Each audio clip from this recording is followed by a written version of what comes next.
Hi, I'm Margaret Lewin and welcome to Margaret Lewin Quilting. Today we're going to be making the Sawtooth Star, which is part of the springtime sampler that I'm doing. This is a 6-month block of the month.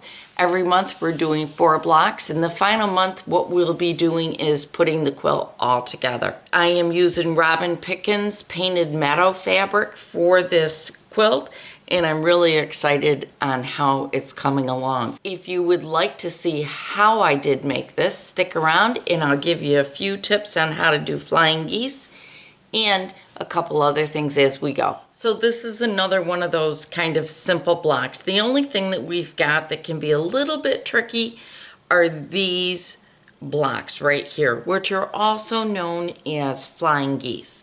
So what I'm going to do is show you how I make mine. We've got all of our other blocks all ready to go, and I'm going to set these aside along with my wool mat. You can see I have drawn a diagonal line on the wrong side of each one of these pieces of fabric. Now this is color number 7. The next thing I need to do is I need to pull my color number 6. And what I'm going to be doing with these is I'm going to place these on my fabric. Then I'm going to put, let me bring my pins over here. Then I'm going to put a pin right here, because what I'm going to be doing is I'm going to be stitching right here. Then what I'm going to do is what's called the flip and fold method. I will cut 1/4 of an inch from this line. I'm going to set my seams, then I'm going to press this over like this. All right? So I'm going to go ahead and pin this. And I'm only pinning the left side. I'm not going to pin my right side right now. I don't want to do that, because what I want to do is I want to sew all of one side first, then the other. And I think you'll understand why when we get a little bit farther into the block. All right, so I'm going to quickly stack all of these so that I know I've got them all stacked in the same way, because I can't mix up this line. So let me grab another pin. And then my very last one. Now one other thing that I'm going to do when I stitch this is I'm not going to stitch right on the line.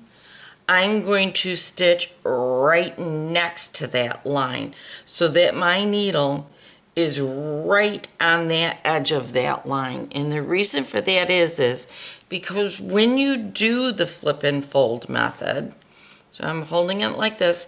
When I flip it over like this, we need 1 extra stitch inside of here of the fabric.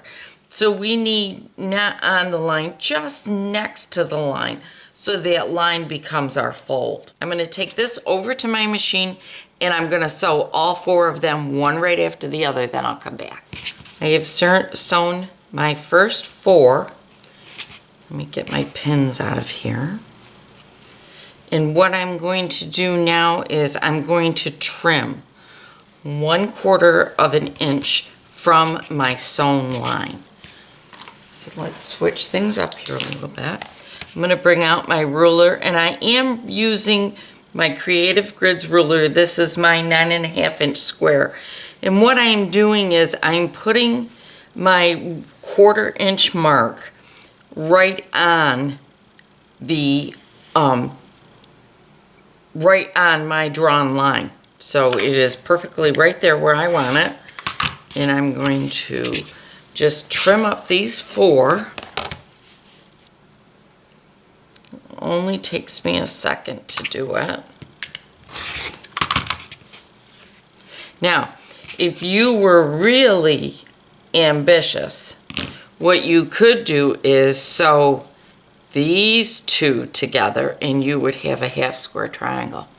In fact, I am going to set these aside because you know what? I may want to do that sometime.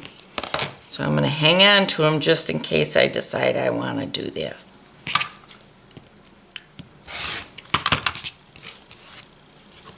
One more. Easy, easy. One step at a time, and we all get there. All right, so now that one's done. So I'm gonna lock my blade so that that's safe. And I'm gonna bring my pressing mat over here. I'm gonna set these aside. These are what I'm gonna need next. So I'm gonna hang on to those, and I'm gonna grab my iron.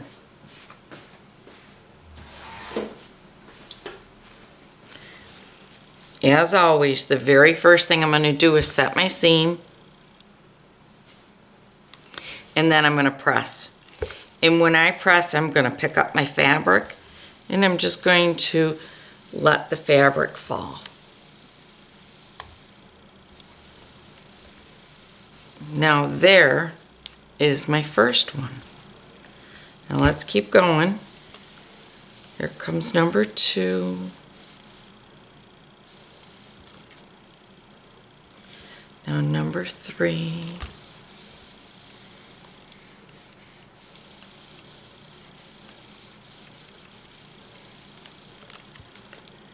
Now my 4th one.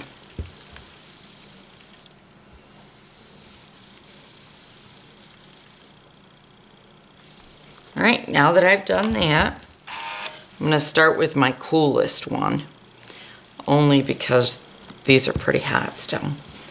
I've already drawn my lines. Now what I'm going to do is the same thing, but now I'm going to put it on the right side. I'm going to again pin over here so that I know that's where I'm cutting. I gotta line this up a little bit better. And then I'll go over and I will sew all of these. Then I'll come back and show you what it looks like. All right, I've sewn all those. Here I go again with my ruler and the 1/4 inch mark. And I'm just gonna trim these all up. Again, I'll set these aside with the other ones because I could have some nice blocks there. You never know what I'm gonna do with them. Whoops. Wrong one, wrong way. One more. 2 more.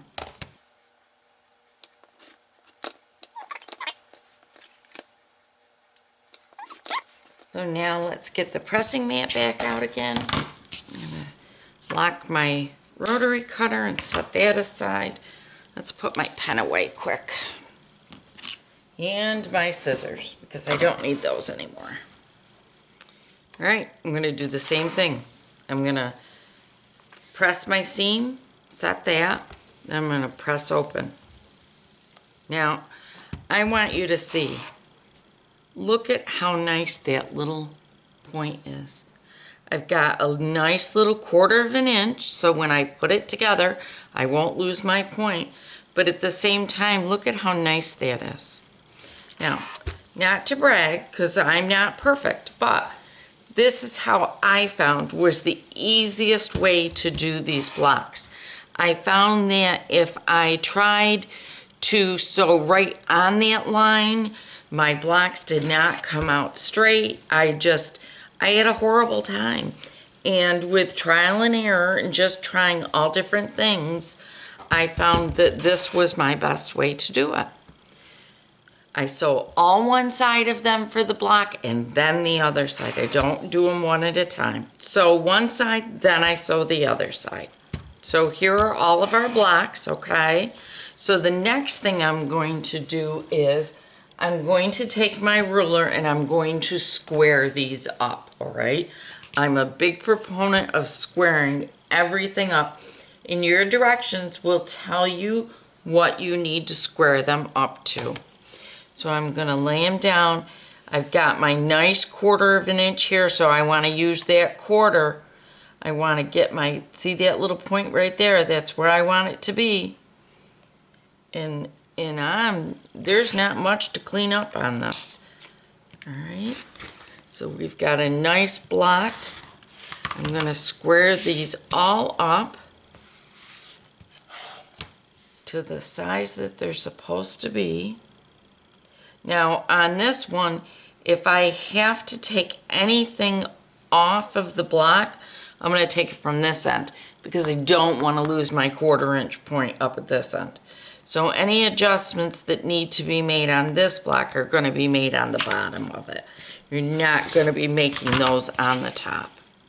There's 1, 3 more.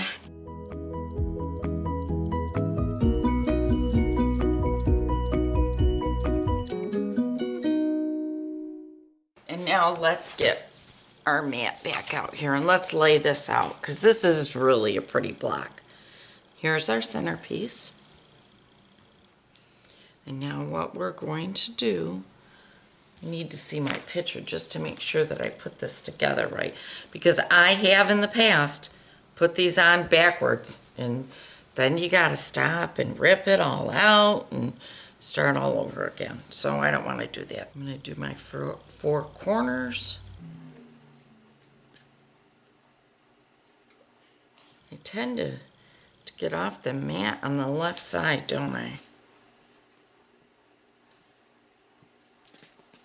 Here we go. There is our beautiful block. All right, I'm going to put it together just like I've put all of them together. And I'll slide it down so you can see a little bit better. I'm going to put it together just like I've done all the other ones. And when I come back, I will show you how I went about pressing it and what I did. So I'll take these 2, sew them on each side of this. Take this one, sew these 2 on each side. Same thing here. Then I'll put my 3 rows together. So here you can see my block all completed. I'm really excited about the way it came out and I'm happy with my points for the most part. So if I turn it over, I want you to see how I did press it. So on both of the units that really resemble flying geese or are flying geese, on all 4 of those, I pressed towards the wings. And when I put together the center, what that ended up happening was everything went towards the center, as you can see. It comes out pretty darn flat. What I like to do once I've got a seam together is just put my fingers over it. Now right here I've got a little bit of a bunch, but I think, here I do too, I think when I press it again, if I use a little bit of Mary Ellen's Best Press, it'll go flat. These seams are very flat. These are pretty good. These 4 are really good. So what I'll do is maybe mess with it a little bit more just to flatten those seams a little bit. But for the most part, they're really good. So this completes our November blocks. We've done 4 of them. We've done the Ohio Star, we've done the Sawtooth Star, and we've done 2 Friendship Stars. So those are our 4 blocks for November. Next month, I'll be back with 4 more blocks, and I cannot wait to get them going so that we can all share. Speaking of sharing, if you're not already part of our Facebook group, please do go out and join us. We're having a lot of fun out there sharing our progress of the Springtime Sampler and many other projects. People are starting to post things that they're doing for Christmas. We're always posting things to do with our children and grandchildren and projects that we're making for them. I look forward to seeing you over there. And if you like videos like this and would like to see more, please do subscribe and hit that thumbs up so that I know that this is the type of video you like to watch. Thank you so much for joining me today, and I'll see you again really soon. Bye, everybody.